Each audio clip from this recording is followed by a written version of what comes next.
Les méthodes concentriques, excentriques sont vraiment des méthodes super intéressantes à incorporer dans les entraînements, autant pour développer des gains en force que pour développer des gains en hypertrophie. Parce que pour le côté hypertrophie, ce genre de méthodes-là vont agir un peu comme un effet de post-fatigue. Donc, ce que je veux dire par là, c'est que, bon, au niveau de la méthode, comment ça fonctionne, généralement, dans votre programme, comment ça va être indiqué, vous allez avoir un nombre de répétitions indiqué, plus un autre nombre de répétitions. Généralement, ça va être 2. Donc, ce que ça veut dire, c'est que j'effectue un nombre de répétitions en concentrique et ensuite, je vais continuer à performer des répétitions, mais seulement en excentrique. Donc, j'ai quelqu'un qui va m'aider à relever la barre ou à me remonter au squat, par exemple, et moi, je me concentre seulement à retenir la descente en excentrique pour ce nombre de répétitions. Donc, avec une charge X, on est en mesure de faire plus de répétitions en exploitant seulement le côté excentrique pour 1, 2, 3 répétitions supplémentaires selon ce qui va être indiqué dans vos programmes.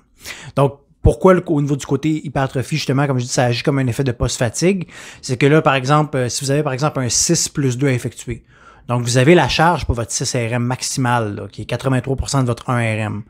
Donc, ce que vous faites, c'est que vous effectuez vos 6 répétitions de peine et de misère, et là, vous poussez la dernière répétition, et là, vous faites seulement 2 répétitions supplémentaires, mais vous retenez le tempo excentrique durant 5 à 6 secondes de descente excentrique généralement. Donc, 1, 2, 3, 4, 5, et là, un helper va lever la barre, vous repartez en haut, et là, vous en refaites une deuxième.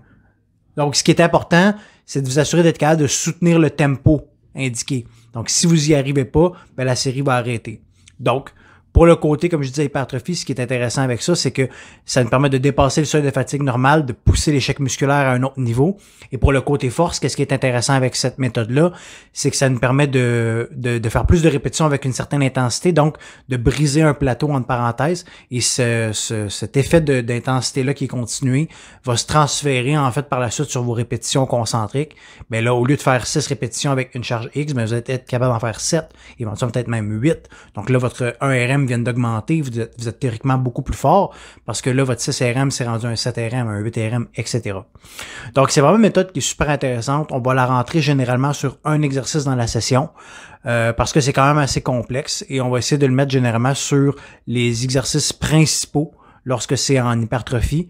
Et si vous êtes plus avancé en entraînement en force, ça peut être dans les exercices d'assistance.